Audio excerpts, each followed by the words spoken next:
Hi എല്ലാവർക്കും നമ്മുടെ പുതിയൊരു വീഡിയോയിലേക്ക് സ്വാഗതം. ഇപ്പോൾ ഞാൻ വന്നിരിക്കുന്നത് ഒരു ടീസർ റിയാക്ഷനോ ട്രെയിലർ റിയാക്ഷനോ ആയിട്ടല്ല. നിങ്ങളെല്ലാവരും അറിഞ്ഞു കാണും, ഇന്ന് വേട്ടയാൻ്റെ പുതിയ അപ്ഡേറ്റ് വന്നിരിക്കുകയാണ്. ഒക്ടോബർ 10 റിലീസ് ലോക്ക് ചെയ്തിരിക്കുകയാണ്. ഓൾറെഡി നമ്മുടെ സൂര്യയുടെ കങ്കുവയും ഒക്ടോബർ 10 റിലീസ് ലോക്ക് ചെയ്തിരിക്കുകയായിരുന്നു. അപ്പോൾ തമിഴ്നാട്ടിലൊരു ഒഫീഷ്യൽ ഒരു ക്ലാഷ് ഓൺ ആയിരിക്കുകയാണ്. കേരളത്തിലേക്ക് വരുമ്പോൾ ഒക്ടോബർ 3 നമ്മുടെ ലാലേട്ടൻ സംവിധാനം ചെയ്യുന്ന ബറോസ് റിലീസ് ഡേറ്റ് പറഞ്ഞിട്ടുണ്ടായിരുന്നു. അപ്പോൾ കേരളത്തിൽ പക്ഷേ ബറോസിന് ഓൾറെഡി ഒരു 7-8 ദിവസം മുന്നിലേക്കുണ്ട്. അല്ലെങ്കിൽ തന്നെ ലാലേട്ടൻ്റെ സിനിമയ്ക്ക് പോസിറ്റീവ് വന്നാൽ പിന്നെ മറ്റ് സിനിമകളൊന്നും ഒരു പ്രശ്നമായി മാറാൻ ഒരു സാധ്യതയും വഴിയുമില്ല. അപ്പം അതിന് തൽക്കാലം മാറ്റി നിർത്താം. അല്ലെങ്കിൽ തന്നെ ഓൾറെഡി ഒരു അത്രയും വലിയ റിലീസ് ആയിരിക്കും എന്നുള്ള ഉറപ്പാണ്. കാരണം അത്രയും വലിയൊരു സിനിമയാണ്. അപ്പോൾ അതിന് ഓൾറെഡി വലിയൊരു കളക്ഷനിലേക്ക് എത്താൻ, പോസിറ്റീവ് ആണെങ്കിൽ അത്ര വലിയൊരു കളക്ഷനിലേക്ക് എത്താനുള്ള സമയം ഓൾറെഡി അവിടെ ഉണ്ട്. അപ്പോൾ നമ്മൾ ഒക്ടോബർ 10 വരികയാണെങ്കിൽ കങ്കുവ വേഴ്സസ് വേട്ടയാൻ, അതായത് സൂര്യ വേഴ്സസ് രജനീകാന്ത്. ചിലപ്പോൾ പ്രൊഡ്യൂസർമാർ പറയുമായിരിക്കും ഇത് സൂര്യ വേഴ്സസ് രജനീകാന്ത് അല്ല, അല്ലെങ്കിൽ കങ്കുവ വേഴ്സസ് വേട്ടയാനല്ല, കങ്കുവ ആൻഡ് വേട്ടയാൻ എന്ന് പറയുമായിരിക്കും. എങ്ങനെ പറഞ്ഞാലും അത് വേഴ്സസ് തന്നെയാണ്. കാരണം രണ്ട് സിനിമ ക്ലാഷ് ചെയ്യുമ്പോൾ ഒരു സിനിമയ്ക്ക് കിട്ടേണ്ട കളക്ഷൻ, അതായത് എങ്ങനെയൊക്കെ പറഞ്ഞാലും ഒരു ദിവസം രണ്ട് സിനിമയ്ക്ക് പോകുന്ന ആൾക്കാർ കുറവായിരിക്കും. അത് അത്രയും സിനിമയെ സ്നേഹിക്കുന്നവർ അല്ലെങ്കിൽ ആ താരത്തെ ആരാധിക്കുന്നവർ മാത്രമായിരിക്കും. അല്ലെങ്കിൽ പറയുകയാണെങ്കിൽ ഒരു സിനിമയ്ക്ക് മാത്രമേ പോകത്തുള്ളൂ. അപ്പോൾ കളക്ഷൻ സ്പ്ലിറ്റ് ആവാനുള്ള ചാൻസ് വളരെ കൂടുതൽ തന്നെയാണ്. അപ്പോൾ അതെന്തായാലും എതിരെ വരുമ്പോൾ തന്നെയാണ് ആ സിനിമ, രണ്ട് സിനിമ ഒരുമിച്ച് ക്ലാഷ് വരുമ്പോൾ, പ്രത്യേകിച്ച് വലിയ താരങ്ങളുടെ സിനിമ ഒരുമിച്ച് വരുമ്പോൾ. അപ്പം പറഞ്ഞു വരുന്ന തമിഴ്നാട്ടിലെ കാര്യമാണെങ്കിൽ, ഇപ്പം രജനീകാന്തിൻ്റെ കാര്യമാണെങ്കിൽ, ഇപ്പോൾ അവസാനം വന്ന ജയിലർ വലിയ വിജയമായിരുന്നു. ഇൻഡസ്ട്രിയിലേക്ക് എത്തിയ സിനിമയായിരുന്നു, നെൽസൺ സംവിധാനം ചെയ്ത. അപ്പോൾ അതിനുശേഷം എന്നാണെങ്കിൽ തോന്നുന്നു, എനിക്ക് എത്ര പറയാൻ ഉറപ്പില്ല, ലാൽസല നമ്മുടെ രജനീകാന്തിൻ്റെ മകളാണ് സംവിധാനം ചെയ്യുന്നതാണ് എൻ്റെ അറിവ്. അതിൽ രജനീകാന്ത് നായകനല്ല, രജനീകാന്ത് ഒരു എക്സ്റ്റൻഡഡ് ക്യാമിയോ വേഷത്തിലാണ് വന്നിരുന്നതെങ്കിലും ആ ഒരു ക്യാമിയോ വേർഷൻ കൊണ്ട് അവർ ഉദ്ദേശിച്ചൊരു തലത്തിലേക്ക് ആ സിനിമയെ അപ്ലിഫ്റ്റ് ചെയ്യാൻ രജനീകാന്തിൻ്റെ സാന്നിധ്യത്തിന് സാധിച്ചില്ല എന്നത് ഉറപ്പാണ്. ആ സിനിമ തമിഴ്നാട് തിയേറ്ററിക്കൽ കളക്ഷൻ ഒരു പരാജയമായിരുന്നു എന്ന് തന്നെയാണ് ഉറപ്പ്. മറ്റ് എവിടെയും ഔട്ട്സൈഡ് തമിഴ്നാട് ഒരു ടെറിട്ടറികളിലും ഒരു സിനിമയ്ക്ക് കാര്യമായ നേട്ടം ഉണ്ടാക്കാൻ സാധിക്കാത്തൊരു സിനിമയായിരുന്നു. അതുകൊണ്ടൊന്നും ഒരിക്കലും നമുക്ക് രജനീകാന്തിൻ്റെ ഒരു താരപരിവേഷത്തെയോ അദ്ദേഹത്തിൻ്റെ ഒരു സ്റ്റാർഡമിനെയോ നമുക്ക് ചോദ്യം ചെയ്യാൻ ഒരിക്കലും കഴിയില്ല. ഇനി ഒരു സിനിമ നല്ല പോസിറ്റീവ് അല്ല, രജനീകാന്തിൻ്റെ നെഗറ്റീവ് ഒരു പബ്ലിസിറ്റി വന്നാൽ പോലും ആ സിനിമയ്ക്ക് അത്യാവശ്യം കളക്ഷൻ ഉറപ്പായ കാര്യമാണ്. ചിലപ്പോൾ അത് രജനീകാന്ത് ഒരു മെയിൻ ലീഡ് അല്ല എന്നുള്ളത് എല്ലാവർക്കും, ഫാൻസിനും മറ്റുള്ളവർക്കും അറിയാവുന്നത് കൊണ്ടായിരിക്കാം ലാൽസലാം എന്ന സിനിമയെ അപ്ലിഫ്റ്റ് ചെയ്യാൻ അദ്ദേഹത്തിന് സാധിക്കാത്തത്. അപ്പോൾ ഇനി വേട്ടയാനിലേക്ക് വരികയാണെങ്കിൽ, നമ്മുടെ സൂര്യയുടെ ജയ് ഭീമിൻ്റെ സംവിധായകനാണ് വേട്ടയാൻ എടുക്കുന്നത്. പുള്ളിക്കാരൻ്റെ എൻ്റെ ഒരു അറിവ് വെച്ച് സംവിധാനം ചെയ്ത മൂന്നാമത്തെ സിനിമയാണ്. ആദ്യത്തെ സിനിമ പേര് എനിക്ക് ഓർമ്മയില്ല, രണ്ടാമത് ജയ് ഭീം, മൂന്നാമതാണ് ഈ വേട്ടയാൻ. അപ്പോൾ വേട്ടയാൻ്റെ ആദ്യം ഇറങ്ങിയ പ്രൊമോ ടീസറുകളൊന്നും അത്രയ്ക്കൊരു ഹൈപ്പ് ആ സിനിമയ്ക്ക് ക്രിയേറ്റ് ചെയ്യാൻ പറ്റിയിരുന്നില്ല. ഇനി എത്ര ഹൈപ്പ് ക്രിയേറ്റ് ചെയ്യാൻ പറ്റിയില്ലെങ്കിൽ അതൊരു രജനീകാന്ത് സിനിമയാണ്, സൂപ്പർ സ്റ്റാർ ഫിലിമാണ്. അപ്പോൾ അതിൻ്റെ സ്വീകാര്യത എന്തായാലും ആദ്യ ദിവസങ്ങളിൽ ആ സിനിമയ്ക്ക് കിട്ടുമെന്നുള്ള ഉറപ്പാണ്. പിന്നീട് ആ സിനിമയുടെ കണ്ടന്റ് പോലെ ഇരിക്കും. അത് ഏത് സിനിമയായാലും, ആരുടെ സിനിമയായാലും കണ്ടന്റ് പോലെ ഇരിക്കും. അപ്പോൾ ആദ്യ ദിവസങ്ങളിൽ കങ്കുവയ്ക്ക് ഒരു ശക്തമായ എതിരാളി, അല്ലെങ്കിൽ കങ്കുവയ്ക്ക് ഒരു പടി മുകളിൽ നിൽക്കുന്ന ഒരു എതിരാളി തന്നെ ആയിരിക്കും വേട്ടയാൻ എന്നത് ഉറപ്പാണ് തമിഴ്നാട്ടിലെങ്കിലും. ഇനി സൂര്യയിലേക്ക് വരികയാണെങ്കിൽ, സൂര്യ ഒരു തിരിച്ചുവരവിൻ്റെ പാതയിലാണെന്ന് നമുക്ക് തീർത്തും ഉറപ്പിച്ച് പറയാം. മാട്രാനിൽ തുടങ്ങിയ സൂര്യക്ക്, മാട്രാനാണെന്നാണ് എൻ്റെ ഒരു സംശയം, മാട്രാനിൽ തുടങ്ങിയ സൂര്യക്ക് ഓരോ തവണയും ചുവട് പിഴയ്ക്കുന്നതാണ് നമ്മൾ കണ്ടത്. അതൊന്നും ഒരു മോശം സിനിമകളായിരുന്നില്ല സൂര്യ ചെയ്തിരുന്നതൊന്നും. പക്ഷേ സൂര്യ എന്തായിരുന്നു, അതായത് സൂര്യ ചെയ്യുന്ന കഥാപാത്രങ്ങൾ നമുക്ക് മറ്റൊരാളെയും വെച്ച് കമ്പയർ ചെയ്യാൻ പറ്റാത്ത തരത്തിലുള്ള കഥാപാത്രങ്ങൾ ചെയ്തായിരുന്നു സൂര്യയുടെ വളർച്ച, സൂര്യ എന്ന താരത്തിൻ്റെ വളർച്ച, സൂര്യൻ നടൻ്റെയും വളർച്ച. പക്ഷേ ഇവിടെ നിന്ന് അങ്ങോട്ട് മാട്രാൻ തൊട്ട് സൂര്യ ചെയ്ത കഥാപാത്രങ്ങൾ, മാട്രാൻ നമുക്കൊരിക്കലും പറയാൻ പറ്റത്തില്ല സൂര്യയ്ക്ക് മാത്രം പറ്റുന്ന കഥാപാത്രമായിരുന്നു. എനിക്കറിയില്ല തമിഴിൽ മറ്റാർക്കെങ്കിലും അത് ചെയ്ത് ഫലിപ്പിക്കാൻ പറ്റുമെന്ന്. കാരണം ആ വന്ന സൂര്യയുടെ രണ്ട് കഥാപാത്രങ്ങൾ എൻ്റെ ഡിഫറൻ്റ് ആയിട്ടുള്ള ഷെയ്ഡ്സിലുള്ളതും അഭിനയത്തിലായാലും അവരുടെ ലുക്കിലായാലും എല്ലാം അത്രയും ഡിഫറൻ്റ് ആയിരുന്നു. ഒരു ഇൻ്റർവെലിന് ശേഷം വരുന്ന ഒരു ആ സൂര്യയും ഈ രണ്ട് കഥാപാത്രങ്ങളിൽ നിന്നും സൂര്യയ്ക്ക് വ്യത്യസ്തമായി തന്നെ, കാരണം ഒരു കഥാപാത്രത്തിൻ്റെ ഒരു ട്രാവൽ, ഒരു സംഭവം കാരണം ഉണ്ടാകുന്ന ഒരു ചേഞ്ച് ആയിരുന്നു. ആ ചേഞ്ചിലും ആ വന്ന ക്യാരക്ടറിൽ സൂര്യയ്ക്ക് ഈസി ആയിട്ട് ചെയ്ത് ഫലിപ്പിക്കാൻ പറ്റി. പിന്നെ അവസാന ക്ലൈമാക്സിനോട് വന്ന കുറച്ച് പോരായ്മകളാണ് ആ സിനിമയെ താഴ്ത്തിയത്. പക്ഷെ അതിനുശേഷം വന്ന സിനിമകളിലെല്ലാം സൂര്യയെ മറന്നതുപോലെയായിരുന്നു. ഇനി സൂര്യയെ മറന്നത്, സൂര്യയെ ചൂസ് ചെയ്ത സംവിധായകന്മാരാണോ സൂര്യയെ മറന്നതെന്ന് നമുക്കറിയില്ല.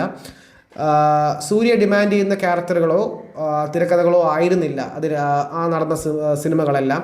പിന്നീട് തിയേറ്ററിൽ കുറച്ച് കഴിഞ്ഞിട്ട് വന്ന സിനിമയായിരുന്നു. ഇപ്പം TSK ആയാലും NGK ആയാലും ഞാൻ മോശം സിനിമയാണെന്ന് ഒരിക്കലും ഞാൻ പറയില്ല. പക്ഷേ അതൊന്നും സൂര്യ എന്ന താരത്തിന് ഡിമാൻഡ് ചെയ്യുന്നില്ല. അത് സൂര്യ തന്നെ ചെയ്യണം എന്നൊരു പോയിന്റ് ആ സിനിമയ്ക്കൊന്നും ഇല്ലായിരുന്നു. ആർക്കും ചെയ്യാൻ പറ്റുന്ന സിനിമകളാണ്. പക്ഷെ അത് കഴിഞ്ഞ് വന്ന സൂര്യ പോട്ടർ, നമ്മുടെ സുധാ കൊങ്കര, സൂര്യ ഫാൻസിന് പുള്ളിക്കാരി ഇപ്പം അത്രയും വലിയ ഒരു ഒരു ഡയറക്ടറാണ്. എനിക്കായിരുന്നാലും ഞാനൊരു സൂര്യ ആരാധകനാണ്. എന്ന് വെച്ചാൽ മറ്റാരുടെയും ഹേറ്റർ അല്ല, എനിക്ക് സൂര്യ ഇഷ്ടമാണ്, അത്രേ ഉള്ളൂ. അതുകൊണ്ട് മറ്റൊരാളിനെ വെറുക്കണം എന്നുള്ളത് ഒരിക്കലും ഇല്ല. മറ്റൊരാൾ സൂര്യയുടെ മോശങ്ങളാലും മോശമെന്ന് തന്നെയാണ് ഞാൻ ഇവിടെയും പറയുന്നത്. മറ്റൊരാളുടെ കണ്ടാലും അങ്ങനെ തന്നെ ഞാൻ പറയും, എൻ്റെ കാഴ്ചപ്പാടിൽ മാത്രം. ഒരിക്കലും അതൊരു മോശമാണെന്ന് പറയാൻ എനിക്ക് പറ്റില്ല, അതൊരു ആർട്ടാണ്, അത് ഓരോരുത്തരുടെയും പ്രോഡക്റ്റാണ്. ആ പ്രോഡക്റ്റ് മോശമാണെന്ന് എനിക്ക് ഇഷ്ടപ്പെട്ടില്ല എന്ന് മാത്രം എനിക്ക് പറയാൻ പറ്റുള്ളൂ. അത് മോശമാണെന്ന് പറയാൻ എനിക്ക് പറ്റത്തില്ല. അപ്പം ഞാൻ പറഞ്ഞു തിരുത്തുന്നു, മോശമാണെന്നല്ല, എനിക്ക് ഇഷ്ടപ്പെട്ടില്ല എന്ന് മാത്രം പറയും. അപ്പോൾ പറഞ്ഞു വന്ന കാര്യം സൂര്യയിലേക്കാണ്. അപ്പം ഇങ്ങനെ കുറച്ച് ഇതിന് ശേഷം സൂര്യ റിപ്പോർട്ടർ വന്നു. സൂര്യ റിപ്പോർട്ടറിലാണ് സൂര്യയുടെ ഒരു ശക്തമായ തിരിച്ചുവരവ്. ഒരു സിനിമയുടെ കഥയിലായാലും, സൂര്യ എന്ന പെർഫോമർ ആയാലും, സൂര്യ എന്ന താരത്തിൻ്റെ ആയാലും, അതിൽ നിന്നൊക്കെ നമുക്ക് മനസ്സിലാക്കാം സൂര്യക്ക് ഒരിക്കലും ഒരു മാസ് ഓവർ എലിവേറ്റഡ് സീനോ ഒരു more than larger than life ഇമേജോ ഒന്നും സൂര്യക്ക് വേണ്ട. ഒരു മാസ് കാണിക്കണമെന്ന് സൂര്യ റിപ്പോർട്ടിലെ ചെറിയ രംഗങ്ങളിൽ പോലും ഫ്ലൈറ്റിൻ്റെ ഓണറിൻ്റെ ആ ഒരു ഓഫീസിൻ്റെ താഴെ നിന്നുള്ള സൂര്യയുടെ വിഷമത്തോടെയുള്ള ഒരു എക്സ്പ്രഷനിൽ പോലും നമുക്ക് ആ ഒരു മാസും ആ ഒരു ഫീലും എല്ലാം കിട്ടുന്നുണ്ട്. അപ്പം സൂര്യ എന്ന താരത്തിന് അല്ലെങ്കിൽ സൂര്യ എന്ന അഭിനേതാവിന് അങ്ങനെ ചെയ്തു ഫലിപ്പിക്കാൻ പറ്റുന്ന കഥയായിരുന്നില്ല അതിന് ഈ മാറ്റാൻ തൊട്ട് സൂര്യ റിപ്പോർട്ടറുടെ കിട്ടിയിരുന്നത്. അതൊന്നും ഡിമാൻഡ് ചെയ്യുന്നില്ല, അത്രയും വലിയ അഭിനയമോ സൂര്യയെ അതൊന്നും ഡിമാൻഡ് ചെയ്യാത്തൊരു സിനിമ ആയിരുന്നതുകൊണ്ടാണ് സൂര്യയുടെ ഡൗൺഫോൾ ഉണ്ടായെന്നാണ് ഞാൻ വിശ്വസിക്കുന്നത്. ഇപ്പം സൂര്യ റിപ്പോർട്ടർ വന്നിട്ട് സൂര്യയുടെ ശക്തമായ തിരിച്ചുവരവ് നമുക്ക് കാണാൻ പറ്റി. അത് തിയേറ്ററിലേക്ക് എത്തേണ്ട സിനിമയായിരുന്നു, തിയേറ്ററിന് വേണ്ടി ചെയ്ത സിനിമയായിരുന്നു. പക്ഷേ തിയേറ്ററിന് പകരം അത് OTT എത്തിയത്.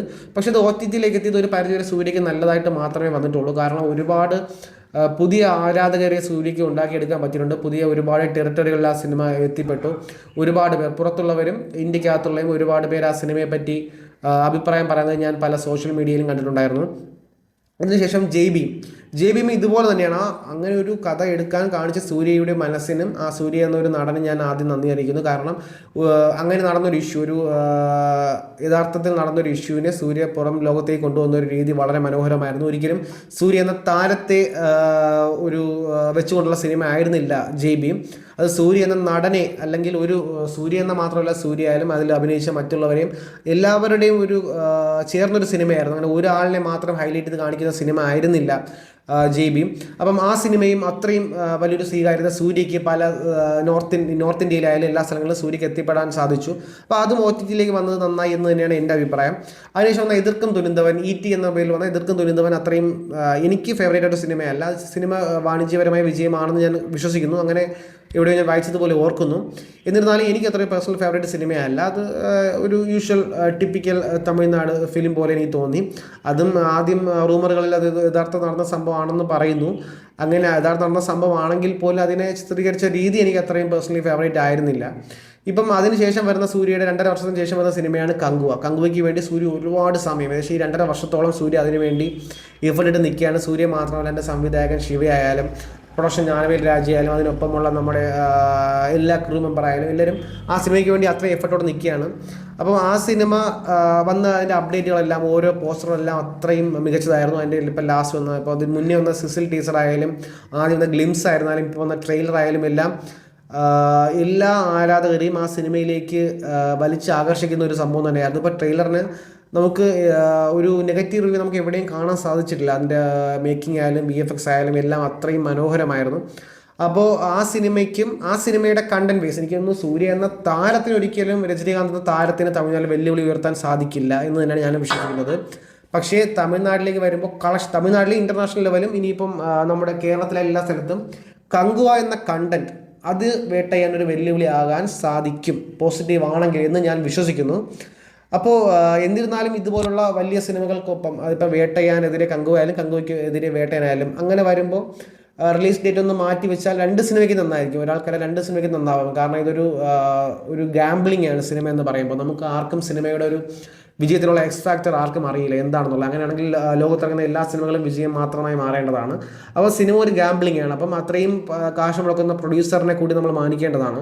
അപ്പം വലിയ വലിയ ക്ലാഷുകൾ എപ്പോഴും ഒഴിവാക്കുന്നതാണ് നല്ലത്. ഇനിയിപ്പോൾ സൂര്യ ആയാലും ശരി, വിജയ് ആയാലും ശരി, അജിത്ത് ആയാലും ശരി, രജനീകാന്ത് ആയാലും ശരി, അത് ഒഴിവാക്കാൻ പറ്റുന്നതാണെങ്കിൽ ഒഴിവാക്കുന്നതാണ് നല്ലതെന്ന് തന്നെയാണ് ഞാൻ വിശ്വസിക്കുന്നത്. എന്നിരുന്നാലും നമുക്ക് കാണാം, ഒരു തമിഴ്നാട്ടിൽ തീവാർന്നൊരു പോരാട്ടം തന്നെയായിരിക്കും വേട്ടയാൻ വേഴ്സസ് കങ്കുവ. സൂര്യയുടെ തിരിച്ചുവരും രജനീകാന്തിൻ്റെ നിലനിൽപ്പും തന്നെയാണ് ഇവിടെ മത്സരിക്കുന്നത്. അപ്പോൾ നമുക്ക് കാത്തിരുന്ന് കാണാം. ഒക്ടോബർ 10 നിങ്ങൾക്കൊപ്പം ഞാൻ തിയേറ്ററിൽ കാണും. കഴിയുമെങ്കിൽ 2 സിനിമ വന്ന് തന്നെ കാണാം. അപ്പോൾ അതുവരേക്കും ടിൽ ദെൻ ഗുഡ് ബൈ.